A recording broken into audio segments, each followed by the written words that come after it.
What are the proceedings and Nigeria's role in the continental development strategies as AU summit sets to begin?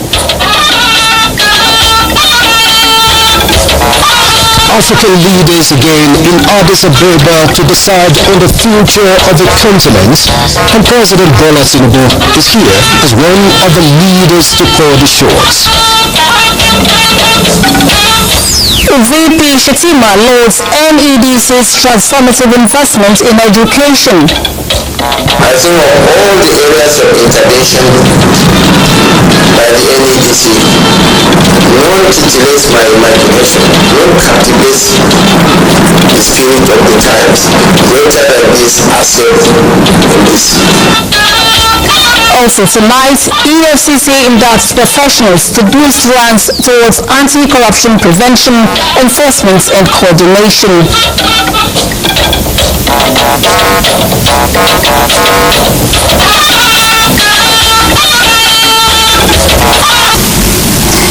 Thank you for joining us on this live news broadcast on the network service of the Nigerian Television Authority.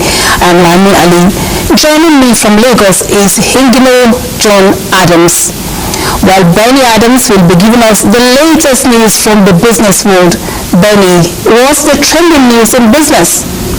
Well, Nigeria is set to take on the rest of Africa as digital trade champions. That's a conversation ongoing in Addis Ababa now. And of course, Ayo Dejumakinde is standing by with sports updates. Ayo, give us that teaser from sports. Some Nigerian ex-international are back at the grassroots to intensify scouting ahead of the 2028 Olympic Games in Los Angeles. Alright, details and that and much more later in the course of the bulletin.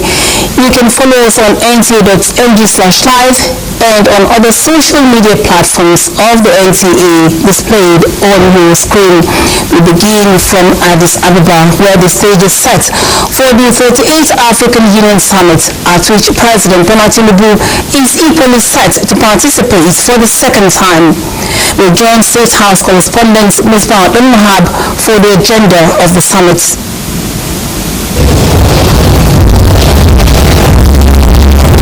Yes, it's another decisive moment for African heads of states and governments, with two major agenda before them to decide on this 38th summit coming up tomorrow.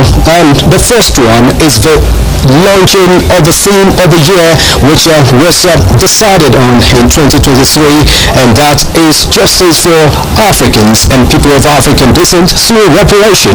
The leaders are looking at some injustices and inequality done to the continent, not just from the days of colonialism, but also in the present day global order or global dynamics, and they are looking at how to reposition the union towards getting justice for people that deserve them.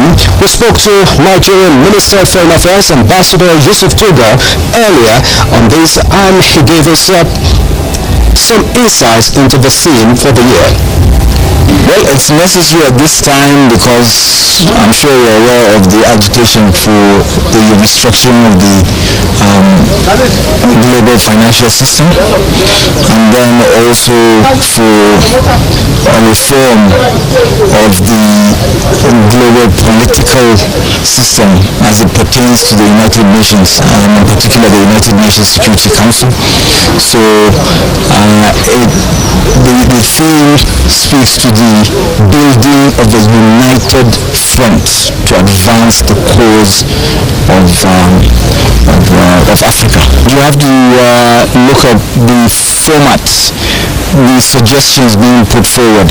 It's not just looking back at slavery and colonialism and making excuses. No, we're saying that we look at what happened in the past and use it to advance the future. The second major issue before the leaders will be the elections of new sets of leaders for the African Union Commission. We have the position of chairperson, which has been zoned to the eastern part of the country, or the continent rather, and three candidates are contesting for that position. Number one is Muhammad Ali Yusuf, a 70-year-old candidate coming from Djibouti. He's been the Minister of Foreign Affairs of that country and also spokesperson for the government. And secondly, he's the former Prime Minister of Kenya, Raila Amolo Odinga, who was contested for the position of President of that country a record 5 times without succeeding, though.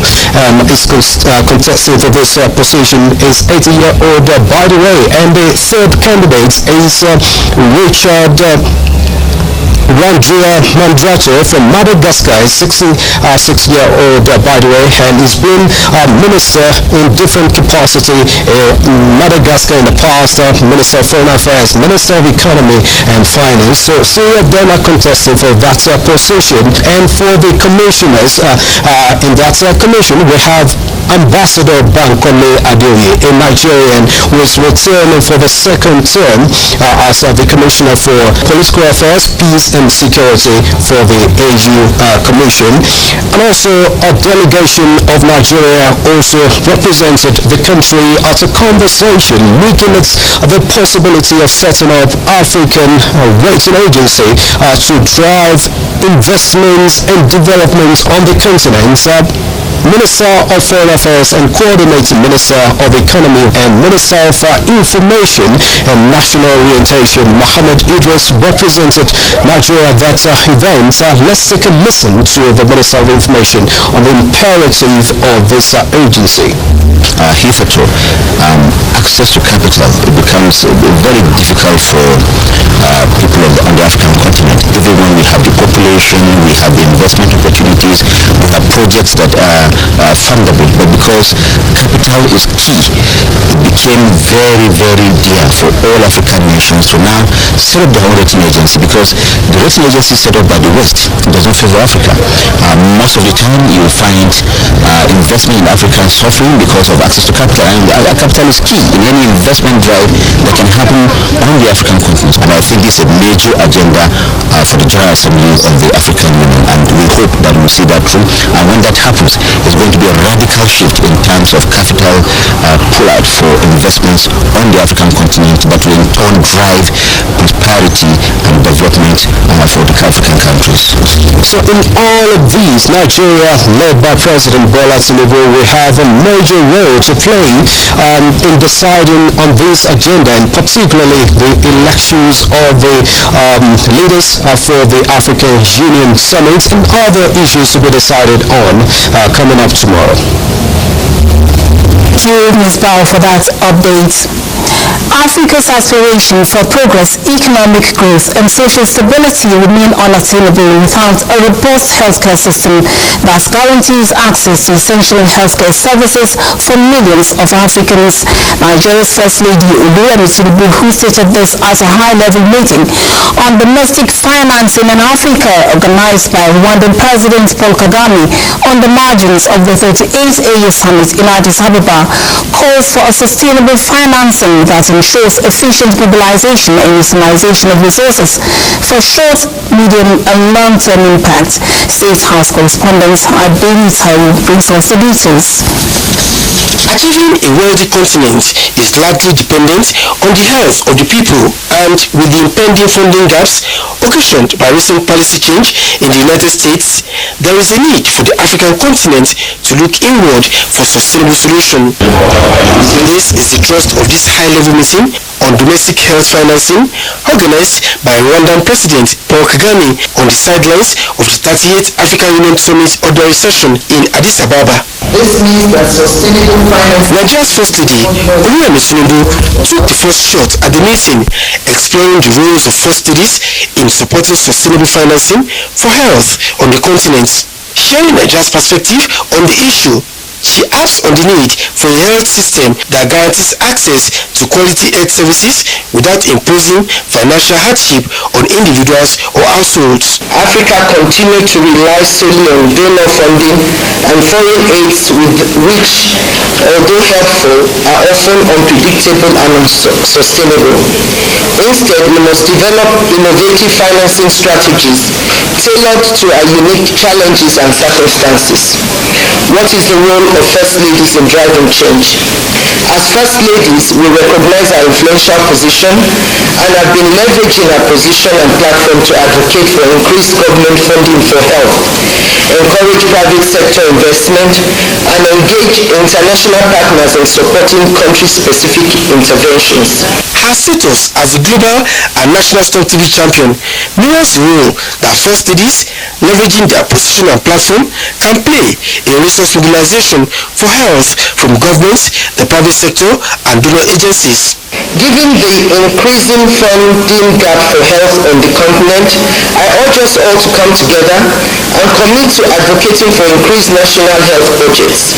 In line with the Abuja Declaration, our governments should allocate at least 15% of their budgetary allocations to health. We must also support innovative financing mechanisms and explore sustainable models such as expanding health insurance coverage, health endowment funds, and investments from African diaspora. Accountability and transparency must be ensured as funds allocated to health must be used efficiently and effectively. Global and regional perspectives on domestic health financing in Africa and its contributions to the global agenda were also explored by donor agencies and funding partners. From Addis Ababa, Adini Taiwo, NTA News.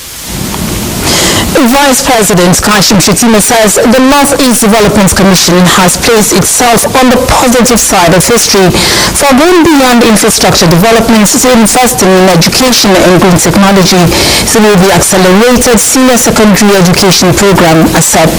He said this during a meeting with the management team of the NEDC, who came to brief him on the level of work on the ASEP project as the presidential villa, Abuja. State House correspondent Abdulrahman Jibrila reports. Accelerated Senior Secondary Education Program, an initiative that began from 100 teachers to 600 in 71 institutions across the 18 senatorial districts of the Northeast, is redefining the educational system in the region, courtesy of the Northeast Development Commission.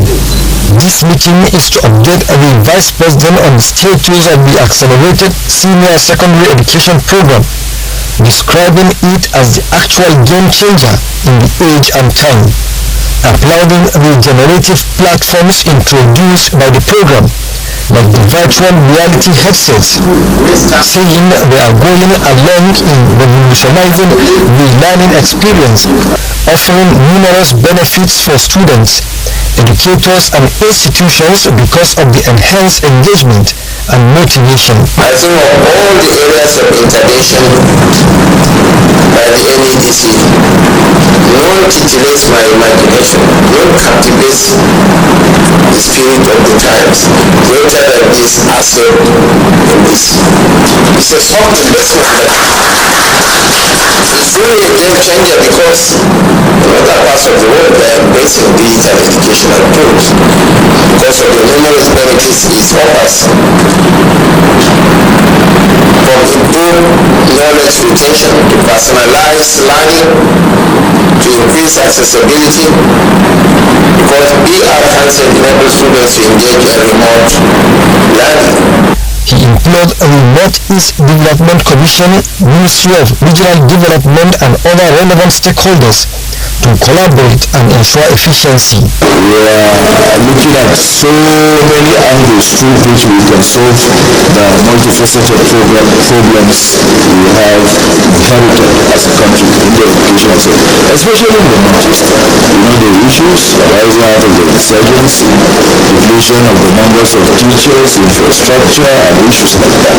We did not import technology. We actually produce homegrown. So it's relatable, it's authentic, it also also provides, it was done in Nigeria by Nigerians. So there's an opportunity for content creators to also come on. So it's opening up a whole different opportunity in the region and across the country as well. The Northeast Development Commission has commenced the process of reviving teacher training education in the region, and a unit within the commission to handle training and capacity building across the educational ecosystem, establishing 18 ICT training centers, laboratories and other facilities across the Northeast. From the State House, Abuja, NTA News. The 6 governors from the Southwest region have agreed to establish a food inflation joint monitoring team to check activities of middlemen, curb inflation and ensure food adequacy in the region. This was part of a communique presented at the end of the Southwest Governors Forum meeting in Lagos. Joy Ken Abapora reports. After a 4-hour deliberation behind closed doors, the Southwest Governors Forum, comprising governors from Lagos, Oyo, Ogun, Ekiti, Osun and Ondo states, came up with measures to address key issues of regional concerns. The forum resolved as follows. The forum commends His Excellency President Bola Ahmed Tinubu for the economic stability and improvement recorded across the nation, particularly in the sustained supply and distribution of petroleum products and the stabilization of the exchange rate. The forum urges citizens to continue supporting the President's effort at strengthening the economy and improve the overall well-being of all Nigerians. The forum, while committing to taking necessary action to counter any form of threats in the region, agreed to deploy advanced technology to enhance security operations and strengthen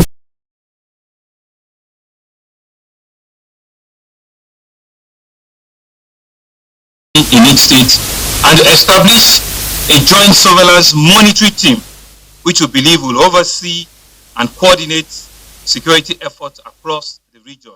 The Southwest governors also commended the federal government for the successful implementation of the student loan scheme and encouraged eligible students in the region to take full advantage of the initiative. In Lagos, Joy Ken Abakuya, NTA News. In an effort to strengthen the anti-corruption crusade in Nigeria, the Economic and Financial Crimes Commission, EFCC, has injected 169 detective assistant cadets into the commission's workforce. After 6 months of training, the chairman of the commission, Ola Lukoyode, urged the graduating cadets to be diligent in carrying out their duties to ensure that Nigeria is free from illicit financial flows and other related crimes through prevention, enforcement and coordination.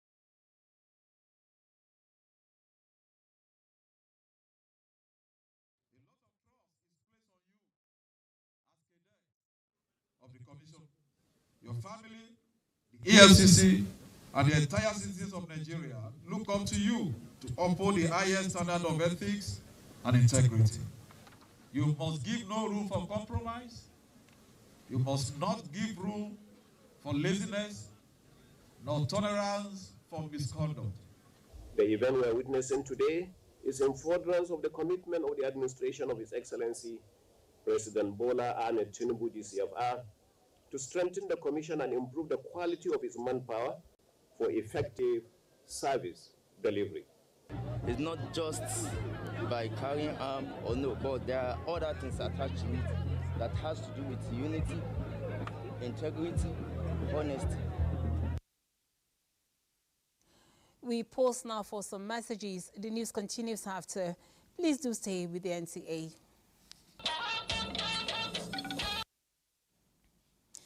The National Examinations Council, NECO, has officially released the 2024 Senior School Certificate Examination SSCE external results, with 57,114 candidates scoring 5 credits and above, including English language and mathematics, representing 67.35%.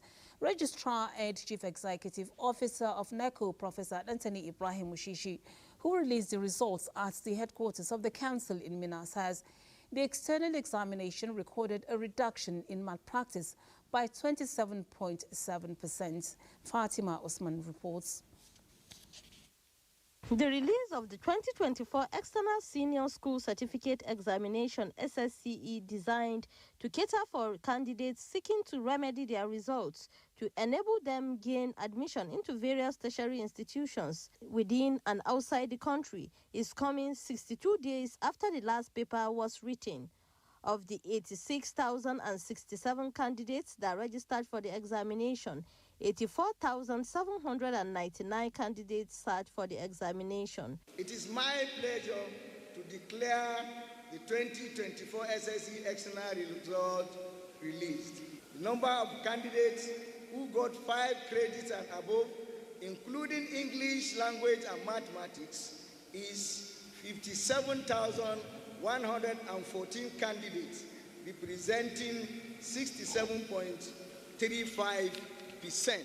Also, 70,711 candidates, representing 83.39%, got 5 credits and above, irrespective of English language. The NECO boss, who announced the release of the 2025 digitalized staff annual posting calendar, also listed supervisors and centers blacklisted for malpractices and misconducts. 7 supervisors were recommended for blacklisting for poor supervision, lateness, and for aiding and abetting during the examination.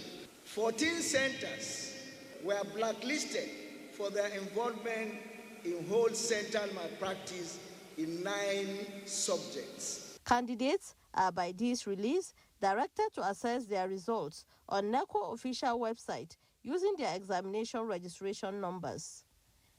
In Mina, I am Fatima Usman, NTA News. In a remarkable display of philanthropy, the Haladu Dano Foundation has brought significant developments to rural village in Dutse local government area of Jigawa State. The foundation, known for its commitments to education, healthcare and sustainable development, has executed transformative projects aimed at improving the socio-economic conditions of the community. Awal Muhammad reports. The foundation's recent intervention in rural village, the hometown of its founder Nasiru Haladu Dano, include the renovation of the central mosque, the construction of a new mosque, an Islamia school, and the provision of potable drinking water and solar-powered electricity. Additionally, the foundation built a new palace for the village head, with the total value of the projects estimated at nearly 100 million naira. The Emir of Dutse, Hamim Nuhu Muhammad Sanusi, represented at the event, praised the initiative, noting that the project will significantly enhance the quality of life for the community. The community should own it, they should take care of it, and they should ensure that their children attend this school, because education is everything, but especially Islamic education. They should ensure that not only their children attend this school, but make sure that the teachers themselves stand firm. Representing the philanthropist Nasiru Haladu Dano, the foundation reiterated its commitment to fostering positive change and improving lives across communities through interventions in health, education and economic empowerment. Sardauna, his mind is here, and he's always willing to ensure how his immediate community are going to be supported, are going to be empowered, are going to be enlightened educationally so that they can go in line with the current practices. Members of the rural community expressed their gratitude, applauding the foundation for bringing development to their doorstep. They described the project as life-changing and pledged to cherish the gesture for years to come. The event concluded with the presentation of gifts to the chairman of the Haladu Dano Foundation as a token of appreciation for the impactful initiatives. In Dutse, Awal Muhammad Kazaure, NTA News. Let's join Benny for business news. Thank you, Lami. And talking business, as conversations on Africa's economic growth takes a center stage in Addis Ababa, Minister of Trade and Investment says Nigeria is ready to take on the rest of Africa as digital trade champions. You know that the AfCFTA agreement is one that is unique for Africa. Apart from the digital trade protocol, it's one that focuses on youth-led businesses, it focuses on women-led businesses, it focuses on MSMEs, which is where the continent is dominant. And so that agreement, leveraging that agreement, we're overhauling AfCFTA implementation strategy. We're overhauling it with all the stakeholders to make sure that the businesses are aware of what they can do and to handhold them through that process so they can export. We've also made a spirited bid for the AfrexIM International Trade Fair. It's the biggest in Africa. And last week we hosted the due diligence committee that came to Lagos State, where we've bid to host it at the newly renovated National Theatre. That trade fair in 2027 and the Canex the year before in 2026 is what we're planning to use to celebrate, to begin the celebration of the 50th anniversary of FESTAC. But I believe that Nigerians should be on this journey with us. We worked very closely, all agencies and with the Lagos State government, and we believe that we gave a spirited... Well, still talking business on Africa, Nigeria's domestic equities market ended Valentine's Day in the red. Call it the color of the day, but not quite good for investors already in the market. This is as sell-offs trigger 698 billion naira loss. But in other markets in Africa, it is gain. Looking at the South Africa top 40, the stocks appreciated by 1.13% to close at 80,982.25 basis points. Same for Tunisia Tune Index, where it's also a positive end at the end of Valentine's Day with 0.24%, up 10,323.47 basis points. This is it on business. Thank you, Benny. Now, the Federal Ministry of Agriculture and Food Security is optimistic about a bumper harvest of wheat this season and expected to reduce the need for wheat imports. This positive outlook comes in the wake of President Tinubu's intervention, during which agricultural inputs were provided to farmers at subsidized prices across all wheat-producing states. Musa Baba Aliu has the details.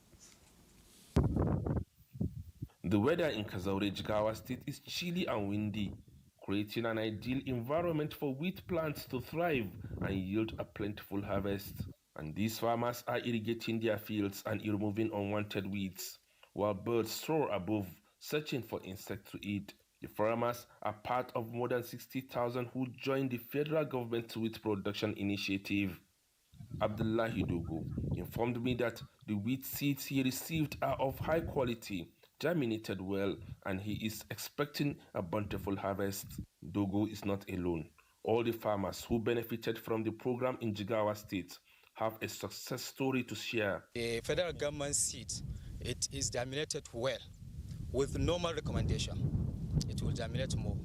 In Kano, more than 20,000 wheat farmers have received support in the form of seeds and other inputs.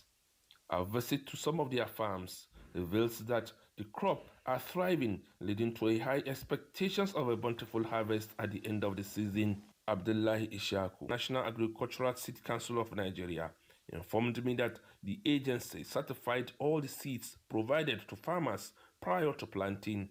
Even the seed companies play a great role this time around because they were able to establish a good number of fields which are very good and fantastic, supervised and inspected by the staffs of National Agricultural Seed Council.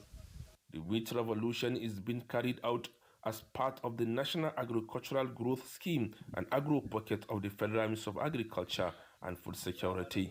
It is believed that if Nigeria successfully enhances its wheat production, the country could save approximately 1.2 trillion naira or around $1.9 billion, which it currently spends annually on importing the crop. From Kano, Musa Baba Aliyu, NTA News. Hingino is standing by with more reports in our Lagos Network Center studio. It's over to you, Hingino.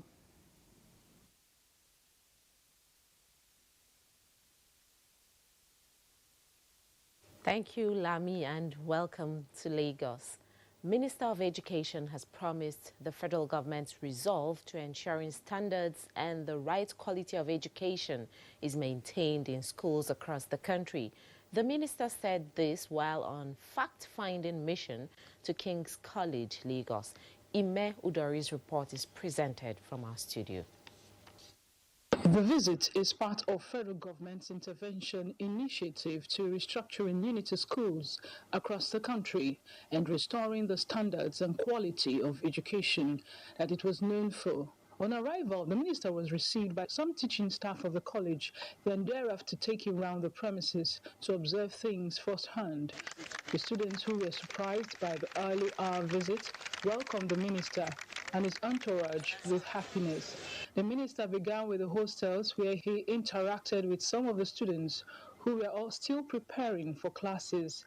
The team also toured the classrooms, science laboratories, cafeteria, among other facilities, where he expressed displeasure over the deteriorating state of facilities for lack of maintenance. This place is dark. How do you expect students to learn? Major among the challenges the college is grappling with is the issue of electricity supply, which the minister, Tunji Alausa, quickly intervened. I'm not happy at all with what I saw, but we will work as a government to quickly remedy a lot of the problems. We've actually started.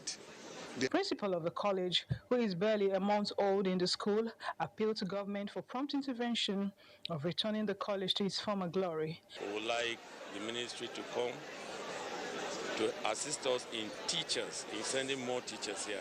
It will be recalled that the minister embarked on a similar visit to Queen's College in Lagos in December 2024.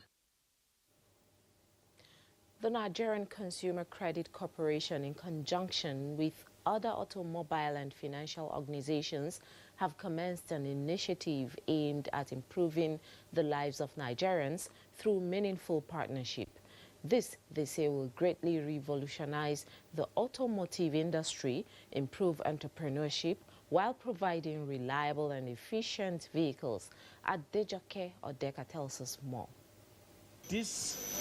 Following the approval of the first phase of the Consumer Credit Scheme by President Bola Tinubu, the Nigerian Consumer Credit Corporation, Credit Corp, in partnership with the National Automotive Design and Development Council, NADDC, various organizations and other credible assemblers have launched the 20 billion naira Automobile Credit Fund, which aims to provide consumer credit for Nigerians to purchase locally manufactured automobiles. And today you see that Action Microfinance Bank is an institution that is driving this wave of credit for this particular group of people who are those accessing locally assembled kekes and motorbikes. We want to boast Nigeria-made motorcycle, Nigeria-made tricycle, and Nigeria-made vehicles. For other organizations, this initiative by Credit Corp will revolutionize the automotive industry. I'm very confident that with this new intervention of the government,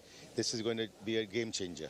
What it means is that we're able to equip each and every one of these customers with access to vehicles, and they're able to start working and earning from the very day one. For Bayo Ogunleye, one of the beneficiaries who drove off with their brand new tricycles and motorbikes funded by the Consumer Credit Scheme, say the process was seamless and easily accessible. For today, I'm very excited, very happy, because to be part of the beneficiary of the credit cross something, and it's very easy for me to get it. With this newly launched credit scheme initiative, the automotive sector in Nigeria can now meet up with demands and will have a great multiplier effect on the economy. In Lagos, Adejoke Odeka, NTA News. That's all from Lagos. Network News continues after the break.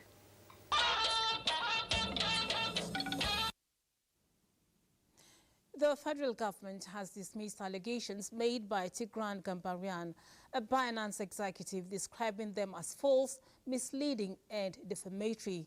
Minister of Information and National Orientation Mohammed Idris says that Gambarian's claims were baseless and aimed at discrediting Nigerian officials. The government clarified that Gambarian was lawfully investigated for And his release in October 2024 followed diplomatic negotiations that yielded significant benefits for Nigeria. He added that Gambarian's initial visit to Nigeria was a private decision with no government involvement, and when allegations of bribery surfaced, an investigation was initiated despite the absence of a formal complaint. The minister explained that his second visit was part of a broader probe into currency manipulation through platforms like Binance. The government emphasized that investigators faced deliberate obstacles from Gambarian and his team, further complicating efforts to address financial misconduct. Government reiterates its rejection of Binance's $5 million offer for Gambarian's release, opting instead for a more beneficial agreement with the U.S. authorities. It also condemned his retaliatory accusations, urging the public to disregard them. While maintaining confidence in both Nigerian and American judicial systems, the federal government stated that Gambarian would have ample opportunity to prove his claims in court. More messages now. We will be right back. Don't go away. And Ayo Deji Makinde will take it from here to bring you a sports update. Ayo. All right, thanks. Let's begin with athletics because about 37,000 runners are set to participate in the 10th edition of the Lagos City Marathon on Saturday. The race will be in two categories, 42 kilometers and 10 kilometers, with 4,000 international runners comprising 100 elites. The organizers of the Lagos City Marathon are hoping to achieve a platinum label with this year's race, which will take off from 6:30 in the morning from the National Stadium in Surulere and terminates at the Eco Atlantic in Victoria Island. With a vision to establish Lagos as a global marathon destination, we create opportunities for elite and grassroots runners, and also contribute to the economic and social growth of our great city, Lagos. Today, we stand tall as one of the most recognized marathons in Africa and beyond. The race has also provided opportunity for our people to come together to appreciate the essence of healthy living, healthy lifestyle, and healthy competition as well. We have, categories, apart from the popular categories of 42 kilometers and 10 kilometers. We know that some people are actually constantly patting themselves at the back and cheering up by running 1 kilometer, 2 kilometers. Those achievements cannot be understated, and that is. Now, the journey to discover the next generation of football talents begins from February 21 to 23 with the Secondary School Stars Invitational Tournament in Abuja. The project is coordinated by 1996 Atlanta Olympics football gold medalist Emmanuel Babayaro and legendary coach James Peters. The plan is to bring together 6 top secondary schools from the Federal Capital Territory and 2 wild cards for a fierce competition in for honors with international scouts in attendance. The tournament itself, in terms of the trophy and the medals, can only be won by the schools. Only the schools can win this, but other people will play, and the schools as well will play for the scouting. Football is a very big business all over the world. It's big business, and you have a very, very young, energetic Babayaro, who happened to be my goalkeeper in the past 20 years in the national. Let's go to the world of tennis, where world number 2 Igor Swiatek has suffered a worst defeat in 2 years as Yelena Ostapenko beat her in straight sets 6-3, 6-1 to reach the Qatar Open final. Ostapenko needed just 1 hour and 8 minutes to knock out the 5-time Grand Slam champion in Doha. The 23-year-old Pole was on a 15-match winning streak at the Qatar Open and chasing a 4th successive title. The world number 37 is undefeated in 5 meetings with Swiatek. That's your sports. It's back to Lami. Many thanks, Ayo. Now, elder statesman and chieftain of the Yoruba socio-cultural group Afenifere Chief Ayodele Adebanjo has died on Friday at the age of 96 at his Lekki residence. Joel Bola reports that his son, Segun Adebanjo, who confirmed his demise to NTA News, says the family is comforted by his robust legacy and commitments to the advancements of democracy. The solemn mood at the Lekki home of the late Pa Ayo Adebanjo certainly captures the climax of what many have described as a life of service and dedication to the unity of the nation. His son, Segun Ayo Adebanjo, who confirmed his demise, stated that even at the twilight of his life, the renowned Awois, who was the Secretary General of the defunct Action Group, was a Nigerian that aligned with the ideals of the nation's founding fathers. He noted that the family is taking solace in the fact that Pa Ayo Adebanjo lived an impactful life and enjoyed the grace of longevity. He passed away this morning. He was pretty well known for his stance and his principles and his commitment to Nigeria. He's been in this since he was a youth. And I think it was his life cause more than anything else. A condolence register has been opened for the deceased at his Lekki home in Lagos and Ogbo, his country home in Odogbolu local government in Ogun State.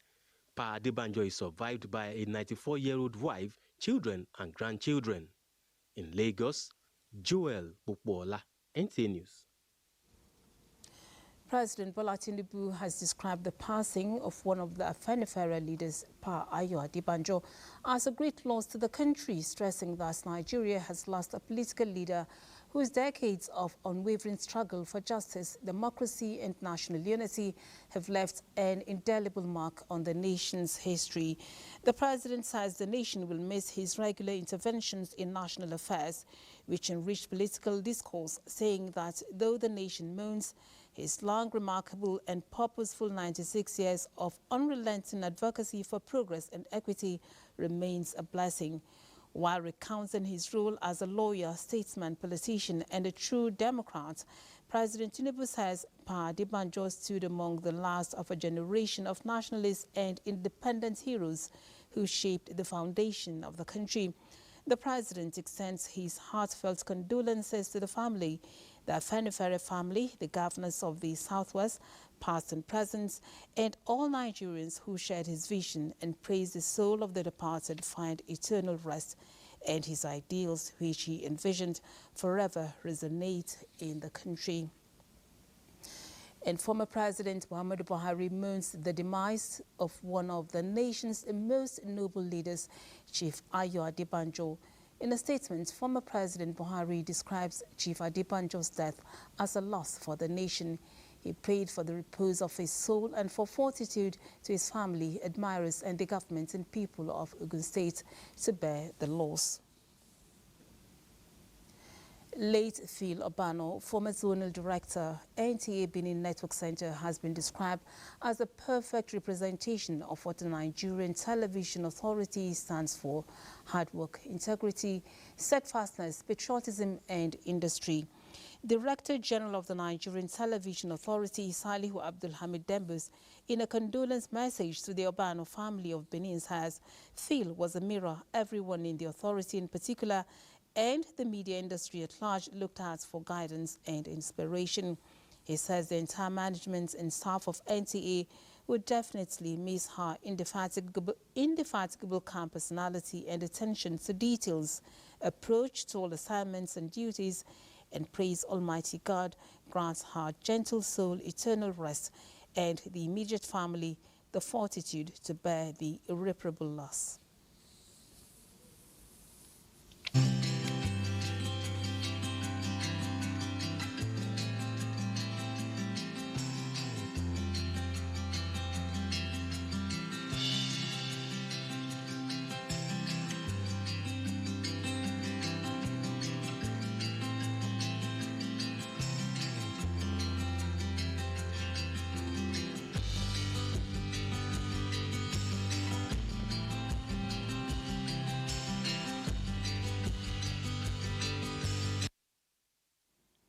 And that's your Network News. We thank you for watching.